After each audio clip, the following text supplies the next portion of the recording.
Thank you everyone for joining us today on our webinar. So for those of you who know me and some of you don't, I am Emily Walker from Switch Venue Management and Booking Software Solution. I have been in the industry for about 11 years now, in the events industry, working for the Meetings Industry Association, through to Head of Events at Conference Care, and now I'm Customer Success Manager at Switch. So I have delivered events for multiple clients for all different needs and requirements, and accessibility played a sort of key role in a lot of the events towards the end of my sort of time at Conference Care, and along with a passion for sustainability as well. So that's why I wanted to put this webinar on today. And for those of you who don't know about Switch, Venue Management Booking Software, we pretty much says what it is on the tin, but we are a venue management booking software solution for anyone who has a meeting space or events. Is the platform for you to manage your bookings from start to finish with your customers. Similar to probably what a lot of you already use already, but just kind of another new software opportunity. And here with me today is Chelsea Rolfe from the University of Leeds. Chelsea, I'll let you introduce yourself and what you do at the university. Hello, yes, so I'm Chelsea, and so I work within the University of Leeds, but I'm a part of the conference and events team. So we're very much a service to our internal colleagues, as well as bringing in external business into the university. And I look after the sales team element of that. But we're very fortunate that we have a large sustainability team as part of the university. And a kind of rung of that is that each kind of service or department has some sustainability architects, which just means that they get certain time to kind of further the sustainability work of each place. So I'm a part of that. And I'm also the chair of the AVS Sustainability Focus Group, which is AVS is an association made up of higher education institutions. Wonderful, thank you. Just to let you all know, I am recording today's session, and some people already messaged to say they weren't able to join, so I'm going to record it to allow people to watch it back or to share it with their team afterwards, because ultimately it's about sharing best practice and knowledge, and nothing's a secret here. It's things we want to share and spread into the world of events. So feel free to use this information and spread it into your organisations. So today we're focusing on the unspoken parts of sustainability, but we're actually focusing on the social pillar in itself. So sorry, I'll have to excuse my croaky voice. I've got a bit of a timely sore throat this week. So in this session, we're going to focus on why the social pillar actually matters, and we're going to learn how to create and manage effective quiet spaces, learn how to collect meaningful visitor information. We're going to look at transparency and inaccessibility, explore how we can support neurodiverse visitors, how we can communicate with organisers better, and also how we can embed our social sustainability within teams and also our local communities, because it's also really important to remember that they are there as well. So sustainability isn't just about the environment. Many of you will probably already be able to this, but it actually has 4 pillars. So we have the environmental pillar, economic, social and cultural, and as I mentioned, today we're going to focus on the social pillar. We could talk for hours if we looked at all the 4 pillars. They just grow into all these different areas, but we're just going to focus on the social one today, sort of at top level, and give you some insights to that.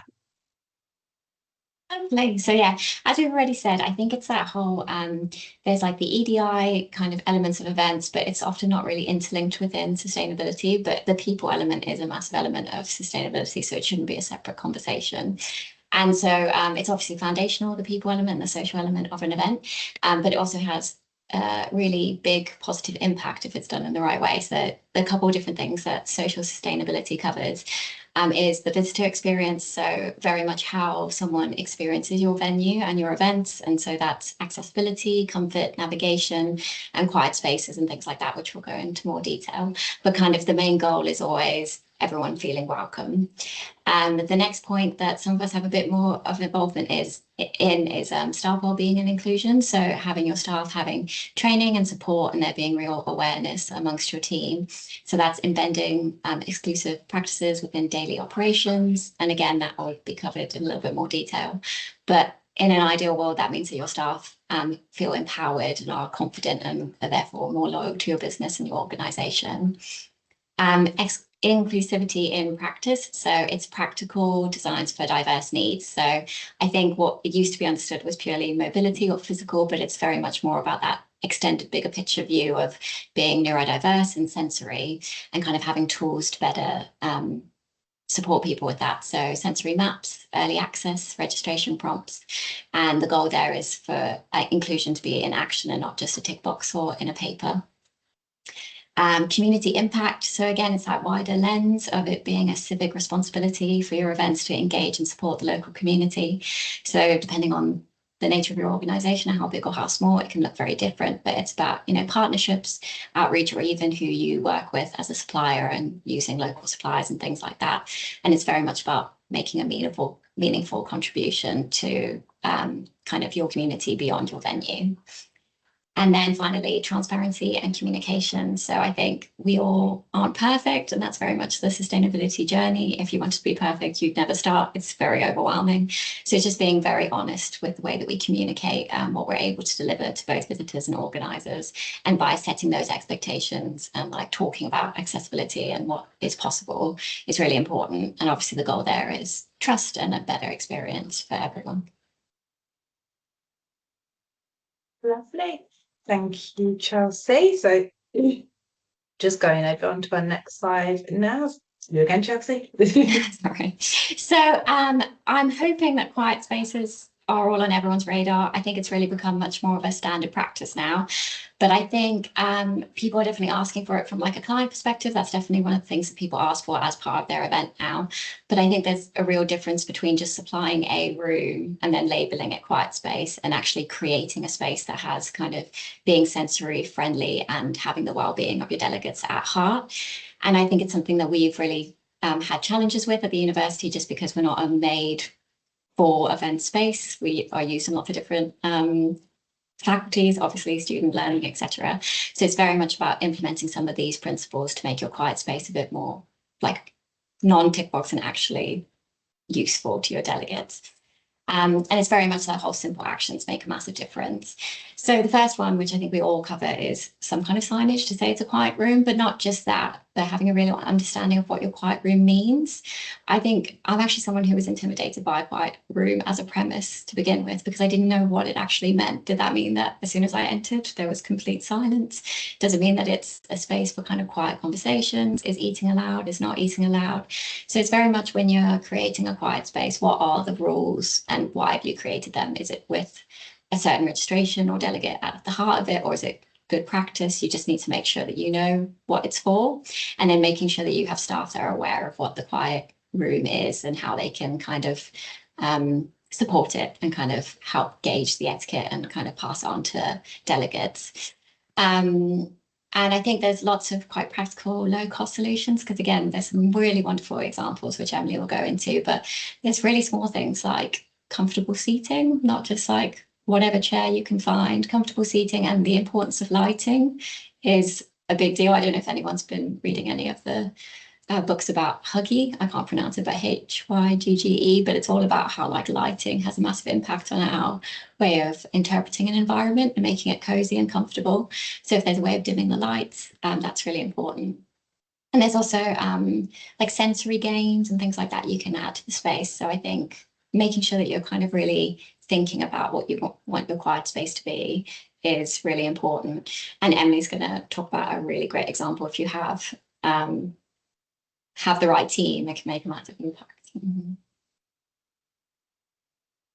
Yeah, absolutely. So Rachel Lee, who was actually meant to be on the session today, but she's been called away. So she sent me this wonderful example of a really well executed green space that's offered a good balance of calming aesthetics as well as materials that also offer additional support for those who require it as well. So basically Rachel from the Academic Venue Solutions, along with Catherine Greenhill from Venue Find, they've come together to create quiet spaces as a business. Both of those are mental health first aiders. And so they really understand the requirements for those who need these spaces and all the things that have to go into them.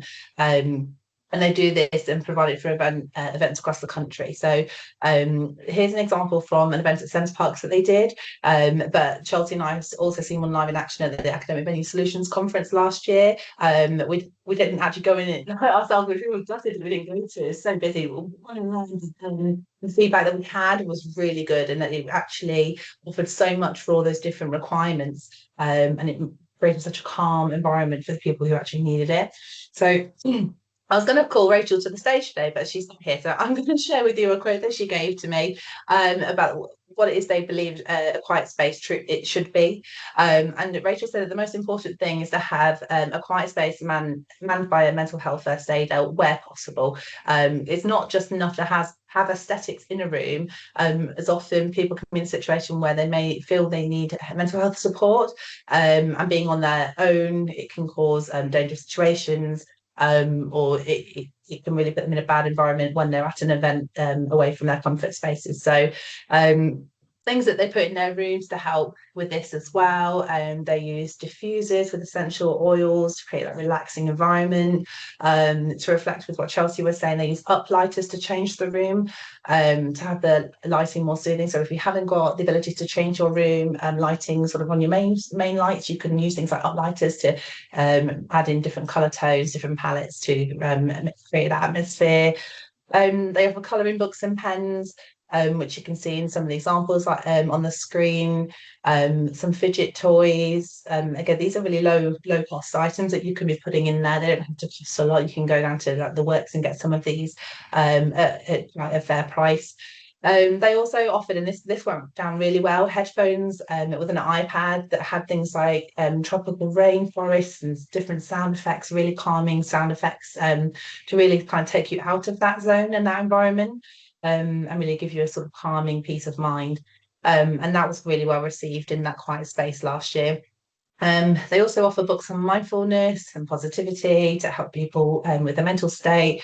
Just offering some things like water or eye masks if people feel the need to sort of just be on their own in their own space. Offering things like hand sanitizer, but also evidence that you are cleaning things as well, like the headphones and things after use, because that's also what, one of the things that people might have is that they don't like being in spaces that they can't control the sanity in the spaces other than what's beyond them.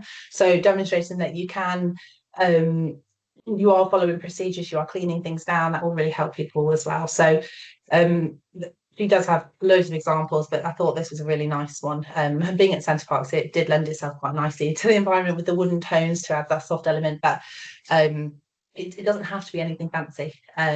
This is literally just bringing in some soft furnishing in a space and using some sort of low cost things like plants, soft cushions, pens, pencils, things that you could actually have on site or your property, and bring them out for events when required. Or you can use this as a guide to pass on to your clients to let them know of things that they could be doing to create those calm and quiet spaces. So the world is your oyster when it comes to these. But here is just some examples. We're happy to pop you in touch with Rachel. I've popped her email address on here, or you can ask me for it at the end. I can pop you a message with her email address if you want to seek any further guidance. She's happy to speak to you direct about that, or if you want to even introduce Rachel into your organisation as a service, she's happy to look at that as well for you. Great. Speaking about registration and visitor information, so obviously that's a really easy way of getting a better understanding of what your delegates or visitors would need. And actually creating kind of prompts within the registration process is something that our open day team kind of learned was massively productive and trying to get a better sense of what people needed. So I think during registration, there's always kind of the standard questions, which is, dietary requirements or accessibility requirements, but making sure there's kind of like some examples within the box already encourages people to be a bit more honest, and also gives like a bit of a bigger picture, because again, I think sometimes accessibility, people just automatically assume that that's a very specific criteria.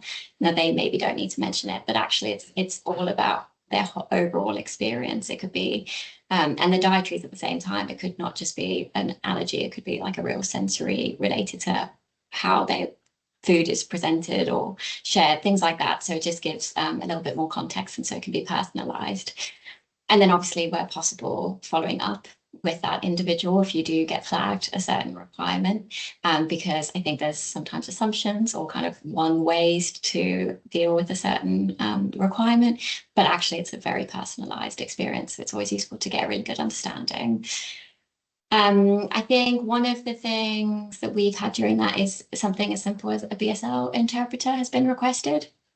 And I think what's really important there is obviously to do some kind of background work, and having some really good contacts or processes in place to kind of support with that. So kind of an example for BSL, it sounds very like, oh, we just get a BSL interpreter, but actually depending on what you're presenting, sometimes it's very specific to a certain area of academic research for us. And so we need a really good list of contexts, and we've had to kind of lean on our disability services to kind of better support us with that. So just being as prepared as possible, but being very open and curious is a really key point. No problem, Caroline. And then, yeah, obviously the more information, the more prepared you can be. So it just gives you a really good run up to be able to put things into place. And again, if you're not able to put something into place, communicating that fully within what you are putting into place for them, and if there's anything else you can do to support.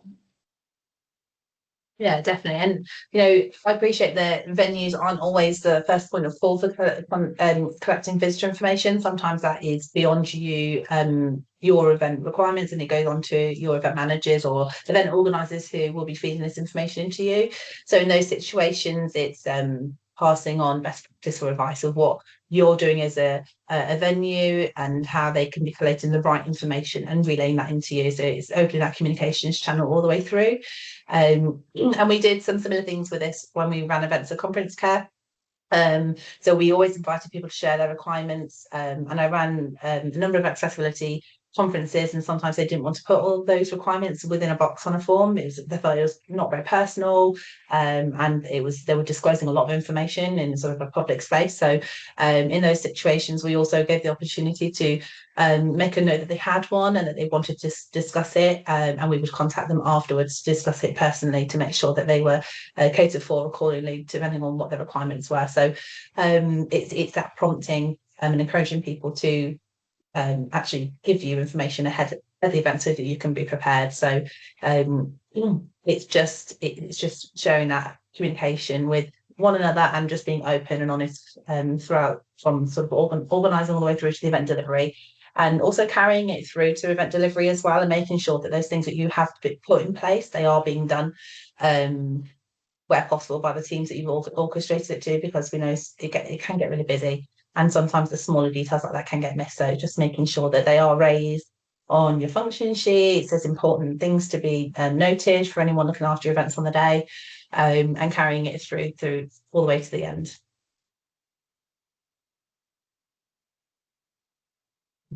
Okay, you're going to hear me speak for a little bit now. So things that I've experienced in the industry is that a lot of venues say they are fully accessible, but are you truly accessible? So accessibility, it isn't just about putting up a sign, having some ramps available, accessible toilets, just saying that you can have someone with accessible requirements in your venue. Truly being accessible, it includes understanding how visitors actually experience your space, not just the way you think it might work. And as we know, accessibility differs from everybody, and someone's needs might be so different to another. We should always think about having both physical and sensory accessibility, which is what Chelsea mentioned earlier. Accessibility extends beyond just physical, and sensory is becoming more and more sort of pronoun in the industry. Everyone needs to be aware of it. I think we are in an industry where we're encouraging people to be open and honest, so we should make sure we are covering sensory accessibility when we're looking at our accessibility plans for the future.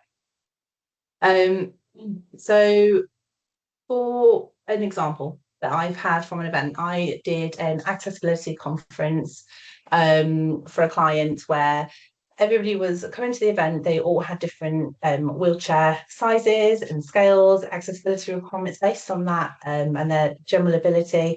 And we also had people with different sensory requirements as well. So we gathered all that information up front, but trying to find a venue that actually fit those requirements was quite difficult. Because from all the venues that we visited, actually walking through the space and understanding, could the larger size wheelchairs fit through the doors?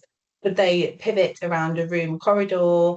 Could they navigate their way through the main event space? Although you say your capacity is 100, when you take out certain rows to allow space for larger wheelchairs to go through, is it really 100? So it's really understanding your venue and making sure that it is actually accessible from a physical point of view.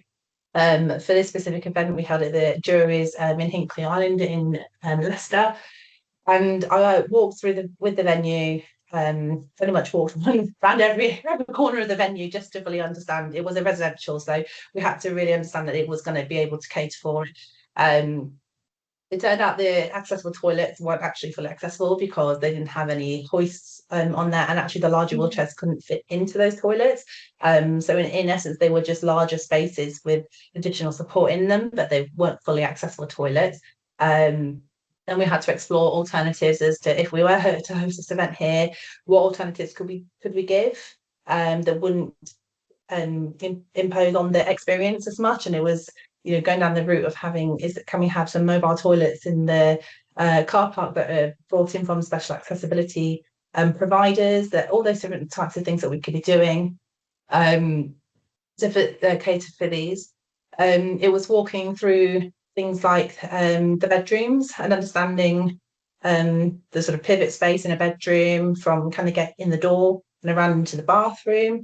Is it a shower? Is it a bath? Is the bed high enough to allow for hoists to go underneath it down into the bed? So we were measuring doorways. Every single room had a different measurement, and we had a log of it all to fully understand the accessibility of their bedrooms. And again, with their facilities, so their swimming pool, we are fully accessible in a swimming pool. That's great, but the door's not wide enough for a wheelchair to get in it. So how do we get people in? And also, if there's not hoists to get them in the pool, are they fully accessible from that perspective?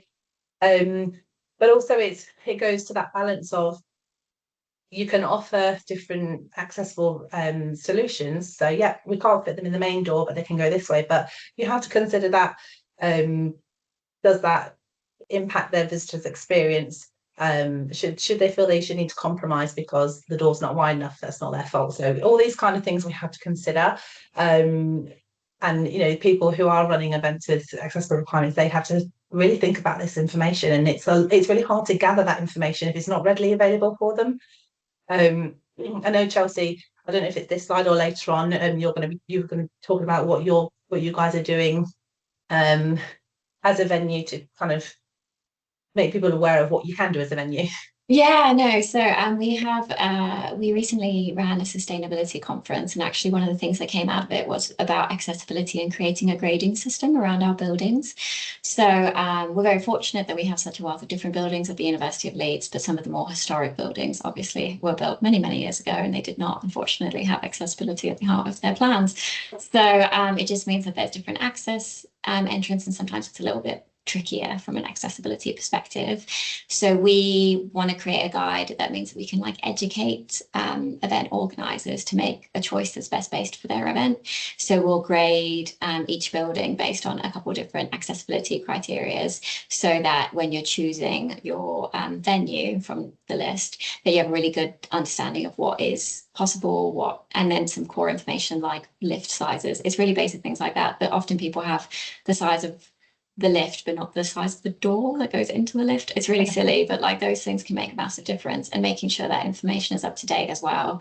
We recently found some information from someone who used to own the building about accessibility, and loads of things have changed since then. So it's also kind of having your eye out on what's out there and making sure the information is up to date, because your buildings are likely to change, your venues are likely to change along with your requirements. So we're hoping so that we can kind of manage expectations and again lead people to the right venues for their right event. Yeah, I do think that is really important, and from someone who's organised events and been kind of in that middle position, from a client and a venue's perspective, you don't, as a venue, you don't always think you need to know that level of information, or but it's one of those things that once you've done it, you have it, you've recorded it, and you can share it out. And I think that's really great what you're doing is you're setting that expectation so that people are aware of what different levels of accessibility you can cater for, and you're going to get less complaints or sort of negative feedback at the end of the event because you've been very transparent up front, and you can say, right, we can do this, but this is the alternative we've got. It might dampen the experience a little bit, but we can still get them in the space. And it's just that setting that level of expectation and being transparent of what you can and can't do, basically. Exactly. And I think you can't always fully meet expectations. It's impossible to be able to do it, but it goes to that, okay, if we can't fully meet it, is there any other solutions we have?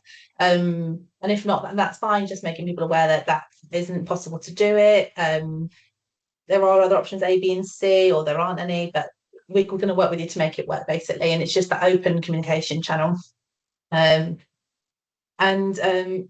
Also it helps build that level of trust amongst your clients. I always found with the accessibility conferences that I did, they always end up going back to the same suppliers because they were willing to learn, willing to listen. And once you can show and demonstrate that you can deliver that event to a certain standard, it's built that trust, and they will go back because they know that you can do it and you've listened. And I saw that so many times over. So it really is a sales piece as well, although it shouldn't be. It naturally is, because you're doing a good job, and that is why people go back and encourage the repeat business in that perspective as well.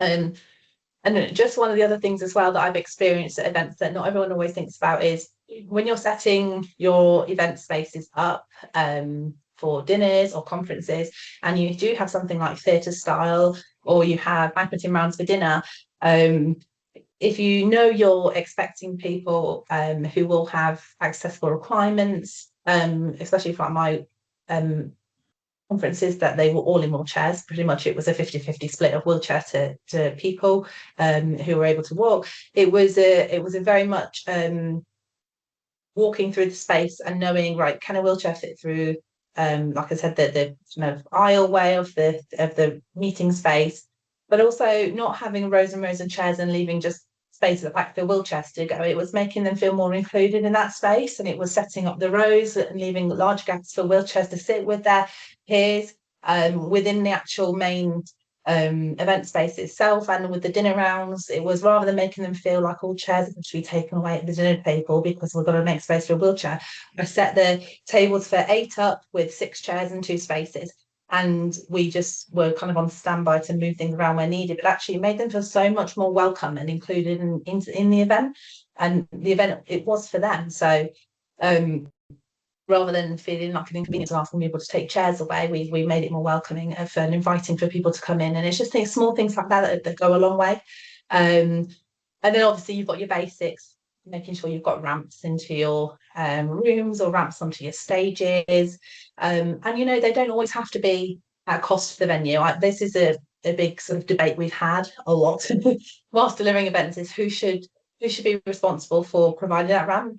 If it's something that you're promising in a sales piece, you have it on site, or you've got really good relationships with AV suppliers that can just give you that, then absolutely throw it in and say, we have this and we're happy for you to use it. But some people just don't have the space to store one, they don't have the finances to buy one. Just have some local suppliers on hand to say, we can't actually give that to you, but here's a list of suppliers that we can recommend that can bring one in for you, and here's the best rates that they can give, and have commercial agreements with them.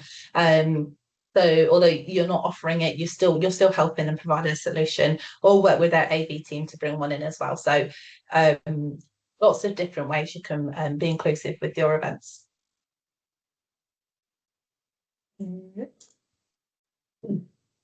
Lovely. So yeah, I'm kind of moving on to supporting neurodiverse visitors. So a quote that I remember learning in a session I attended was, if you've met one neurodiverse person, you've met one neurodiverse person.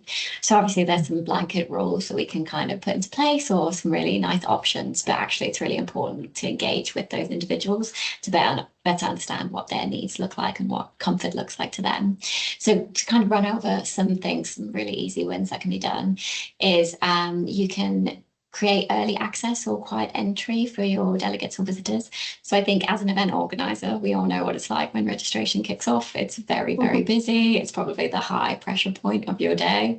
So if someone's quite overwhelmed by crowds in that kind of environment, then it's really lovely to kind of give them an option for them to check in like a little bit earlier, or have a quiet area that they can go to register.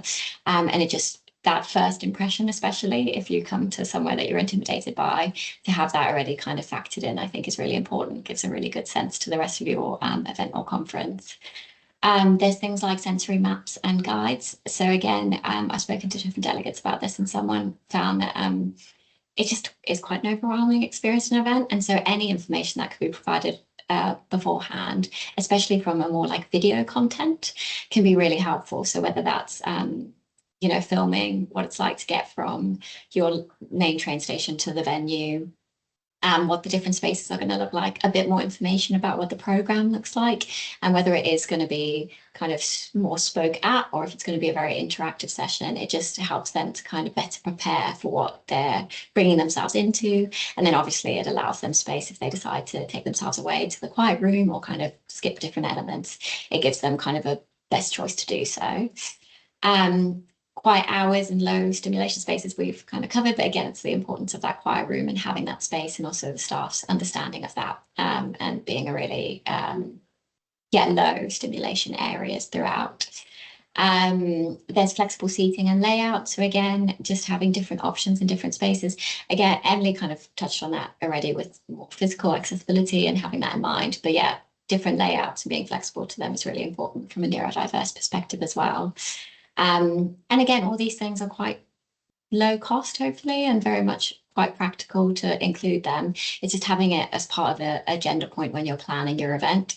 And again, where possible, if someone flags it in their registration or you're aware, just getting a real good sense of what low stimulation looks like for them and what would be the most helpful tool for them.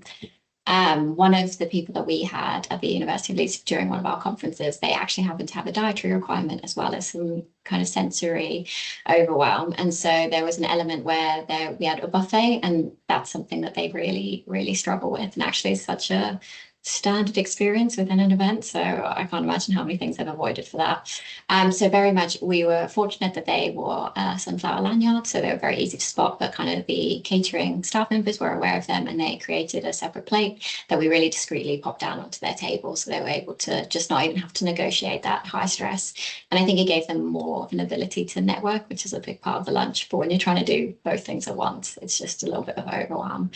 So it could be something as simple as that, but I think it makes a massive difference. Emily, you have some examples from what you've done. Yeah, absolutely. So at one of a large conferences welcomes about 1,500 people that I used to organise for a client of mine.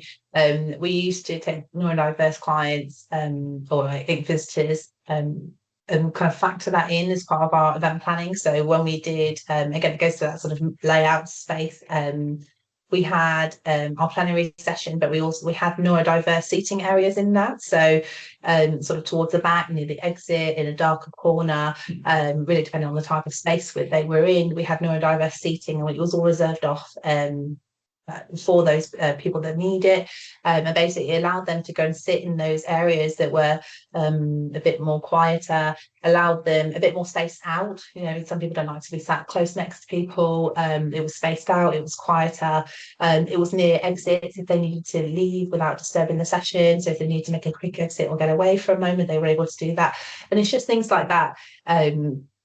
Trying to think about how you can still include them in your event, in your general program, without compromising their experience, because neurodiverse people don't always like to be open and speak to people about it. Sometimes they just close up and they'll just deal with it. So for example, with what Chelsea just gave, if we weren't aware of that dietary requirement, then they might have gone all day without eating or would have left to go get food somewhere else. And they're part of the experience. They might have paid for a ticket, so they shouldn't get a compromised experience when they're there. So it's just, if we encourage people to be open with us, then we can help cater for those. And the other experiences I've had have been very much echoing what we've said throughout the whole of this piece already. It's that quiet space, providing as much information up front as you can. So although you can't do a bespoke guide or map or anything for everybody. If you've got some standard generic templates that you can make up front, PDFs or videos or a page on your website that houses this information,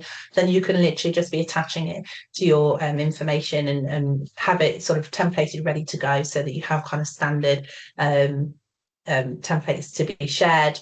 But also have someone responsible for updating those if things do change. So if there's roadworks on a road that you've got in a video and they go down that road and realise that there's an issue or something, then it might make them feel a bit uncomfortable. So it's just making sure we keep on top of those kind of things if you are making changes within your venue.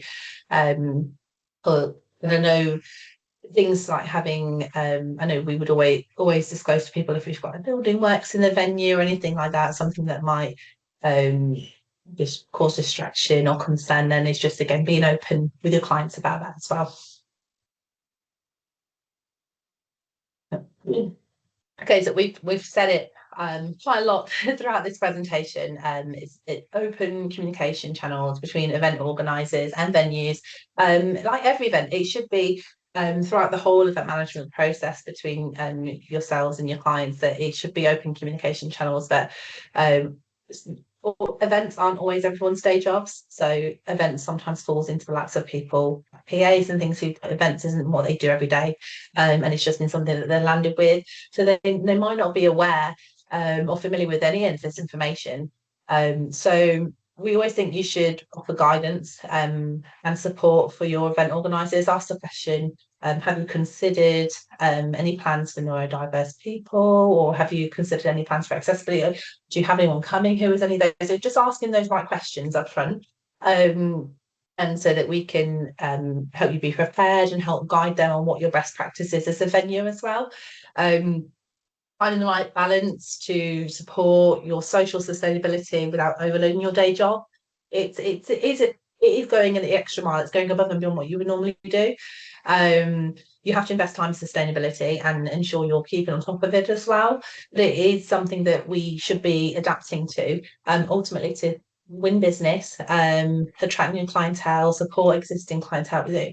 The world is changing and we should change with it. So it's just trying to find that right balance of what you can offer. And as I mentioned, having some templated things up front can really help manage that without kind of overloading what you're doing on your day-to-day, but getting too involved in every event, because we know event organisers don't have time to get fully immersed into every event detail. So it's what you can do with the information you have. And that goes with the having the pre-written guides and showing clients and your prompt questions and just offering general support. Ultimately, it is a collaboration to work together. And we should encourage people to help have our clients to make social sustainability part of their planning, not just an afterthought or a checkbox exercise. We should be encouraging our clients to do it, because ultimately it's everyone's duty to follow sustainability practice. So let's just be proactive, open the communication channels, and just make events more inclusive for everyone to manage all together. And then so within the social pillar, one thing we've not really touched upon most at this point is actually the community value of the social section of sustainability. So we need to learn how we deliver meaningful community impact as well, that goes beyond just giving a discount. So we all probably have this habit of, oh yeah, well, can come in, you can get 20% off our standard rates, and that's doing your part, but actually it can go so much further. So we need to boost our community engagement. So can you offer your venue space or skills or services to local groups? Actually, one of our clients on here from Inspire Libraries, they do a great example of that. So they're very community incentive driven, offering workshops and community engaged events at low cost. So they do great examples for this. There's also, can you share your knowledge for local events? So you are all event organisers ultimately. You know your stuff. So there are people out there that don't organise events on their day-to-day. Can you support and volunteer any time to do that? Can your venue host any of those community events? Can you partner with any local charities and host any of their events or fundraising events? And ultimately, that's a bit of marketing as well for you guys, because you're going to get so many more people into your venue that you never know might be clients for your future. If they've experienced your event live in action, then it's great marketing anyway. Can you do any open days for community groups to come in and experience your venue? Lots of different ways we can be engaging with clients. It doesn't always have to be free of charge. You know, a lot of it's about knowledge and best practice. But if you can find money in your marketing budgets, I know, but money is a hot topic in events, and no one's got any. But if you can find some money to do things like gift backs, then that's great as well. And then also suppliers. I'm sure a lot of you are already doing this, but always we recommend you use local or socially responsible or sustainable suppliers. Keep it local where possible, but if not, that sustainability at the least, using sustainable materials, things like that. And Chelsea, do you have some examples of some initiatives that you have over at Leeds? Yes, I actually haven't. I went to a talk earlier today about sustainability. It's been a very sustainable day, but it was by someone from Marketing Manchester, and his role is sustainability. And they've put together in Manchester a social impact guide for everyone in the city that has a list of all the kind of local charities that people can support, and then it helps. It's a really easy guide for people to download so they can kind of engage with the charity that best fits within their organisation or their event. And so it might be that these things already exist somewhere. So it's always worth kind of contacting your conference bureau or contacting the venue that you work with on a regular basis, just to see if that information is already out there, because it's really easy to engage with, and it's definitely something that's prompted something in my brain today. And in terms of the sustainable suppliers, we, again, I work for a very large organisation, so I benefit from there already being someone that kind of looks into sustainable procurement. But within our kind of team and who we work with, we're making sure that our suppliers kind of sign a code of conduct and kind of that we're aligned on what our values are from a sustainability perspective. And again, it's not in a judgmental way. It's not in a way that we're like, unless you do X and Y, you can't work with us. But it's more about us understanding where they're starting from and how we, as a kind of partner and one of their clients, can better encourage them to do good sustainable practice or shout about the practice that they're doing and kind of engage with them further. So we're just kind of really looking into who we work with, and supporting each other, because it is very much a collaboration. It is definitely, and you know, those small gestures, they can have a big impact as well. It's not always about cost. It's about culture as well. So it's important that we do support our community and local suppliers where we can, and build that long-term sustainability on your roadmap, not just kind of do it as a short-term thing.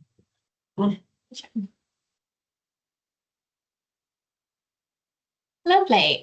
So yeah, I think there's really easy ways to make sure that we're kind of embedding social sustainability into kind of the conversation. One really easy way to do it is always making sure it's an agenda point within your sustainability kind of, because there's usually a sustainability point as part of our agendas, but making sure that does cross over into social, as well as just, you know, the usual food waste, plastics, etc. So just having it on the docket really helps for those conversations, and it just encourages better practice.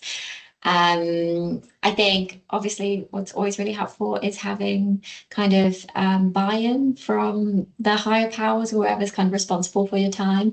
So again, I'm a sustainable architect, which means that I technically get an allocation of 2 hours per week to work on sustainability. Now, that's not how life works, sadly, in that exact way, but it means it just gives me time, and it can be a priority amongst my other priorities to work on sustainability. So trying to engage other people within your team to also kind of work with you. It's not a single person, there's so much to be done.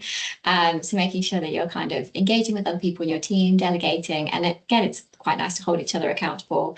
And that might look like making sure that you have a meeting. I have another colleague in my team that helps me with this on the operation side.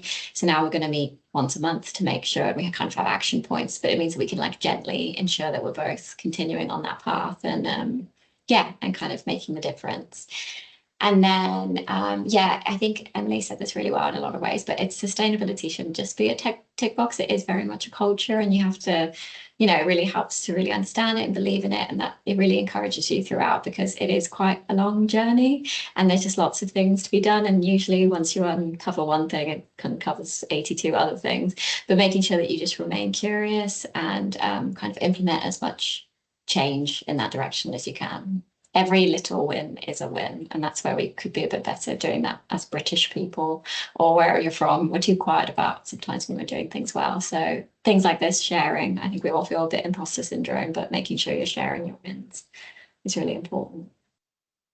Yeah, definitely. And it's not going to happen overnight. It's a long journey. It's doing the small bits that you can. Any change is good change, as Chelsea's just said, and sharing those wins is really important.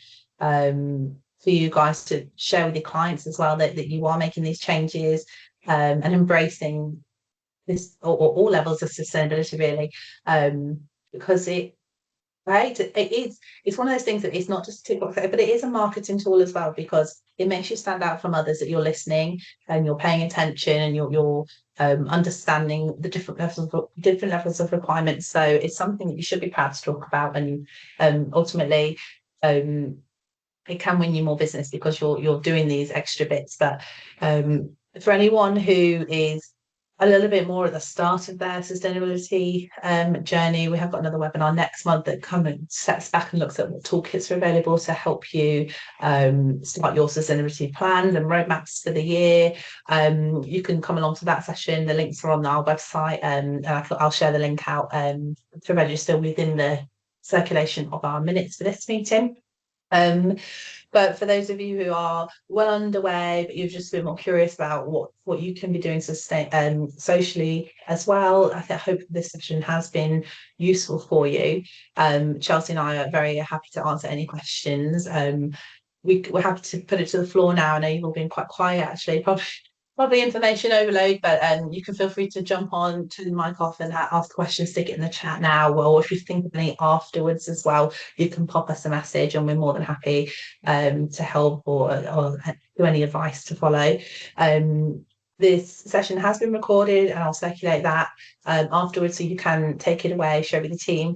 But I'll also be doing a follow-up blog of kind of the highlights of what we've outlined in this session as well, and some of the key things that we focused on, so you can have that as a takeaway as well. But that will come in a week or two following the session, because I've just got to put everything together and edit the recording to share out with you. So I'm really hopeful that you found it really helpful. Thank you so much, Chelsea, for being my guest speaker. Fabulous, as always. Thank you.